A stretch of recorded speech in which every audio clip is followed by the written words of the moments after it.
Hello everyone, this is Robert Radford with 50 Years of Chess. Hope everyone's well and doing really good. It's a bright sunny day and I've got another game for you. This game was played in February 2013 in Bristol, and it was Bristol, England, and it was I was white against Alex Rossiter. I was a bit higher rated at that time than him, but he's gone on to get higher grades than I've ever had, so he's somewhere around about 1950 now. I never ever made it over 1900, so he's proved to be, I should think, a better player than I am overall. Now, first time we met, I lost to him. Only just, but I lost. And this time, it was a little bit different. So let's have a look at the game. I'm white. So I opened with e4. Alex opened with knight f6, e5, knight d4, knight f3, d6. So we're into the Alekhine defense, which is named after the world champion Alexander Alekhine, the Russian world champion.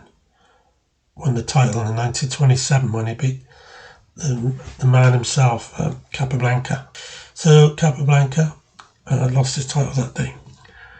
So bishop c4, de, knight takes e, e6, d4, knight b6, attacking the bishop, bishop back to b3. I could have gone bishop to d3 and not worried, because you can't take the bishop, because if you took the bishop with the queen, I could just play bishop b5 check and I would win the queen for nothing. But he would have known this, of course, so he wouldn't have played anything. So bishop d6. No, he'd probably take that knight if he gets a chance.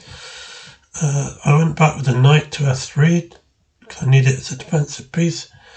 I castled c5. He wants to attack my centre pawn so as to totally equalise in this game. I've just got a slight edge on him, about 0.5. If you see the little bar on the right of the board, it's dark at the top half and grey or light at the bottom half with a red line. When it moves up and down either direction, you know which player's winning. If it gets more dark, then it's black winning. If it gets more light, then it's white winning. So I played pawn takes pawn, bishop takes, knight c3, knight c6. What's interesting, he's got all his pieces over this side of the board, on the queen side, basically. Very little there in protecting his king. I'm thinking now maybe bishop d3 would have been good.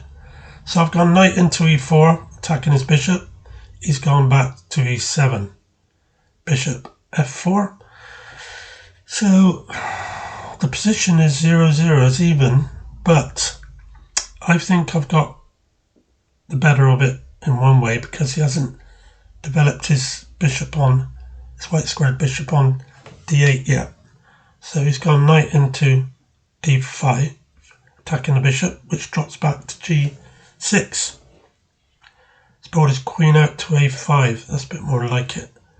So I'm hitting the knight with c4, he's gone back to f6, queen e7, knight takes knight, queen takes knight, and he wants a queen swap on f5.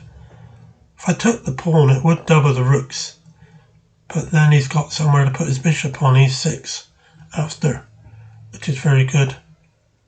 At the moment, his bishop's still stuck behind that pawn, so I brought my queen back to e2. He's played b6, he's about to fianchetto his bishop, because it's quicker to do it that way. Or bishop a6, pinning the pawn to my queen.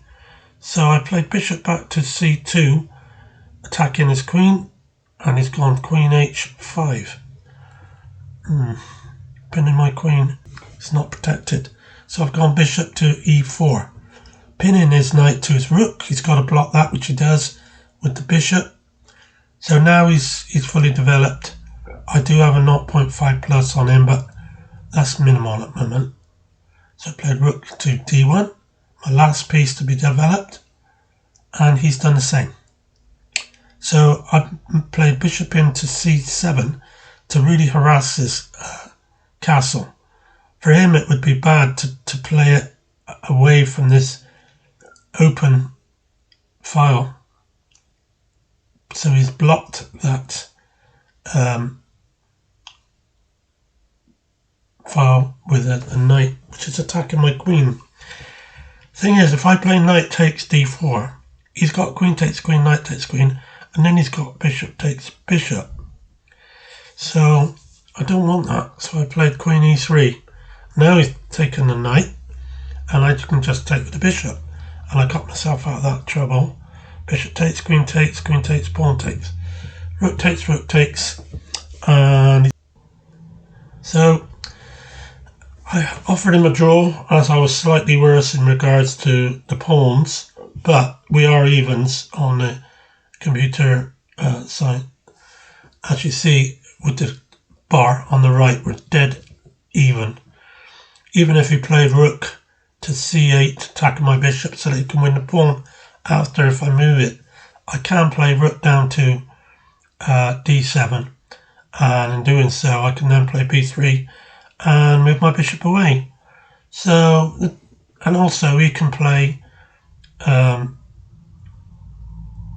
some stage bishop to c5 and then his a pawn to a5, and there's no way I can really make any headway there with the extra pawn. So it is drawish. So we agreed to draw, and we were both happy with that. So I hope you enjoyed this game. It's something to look at. It was interesting. Some interesting stuff played there. And I'll be back with you with some more chess soon. Bye.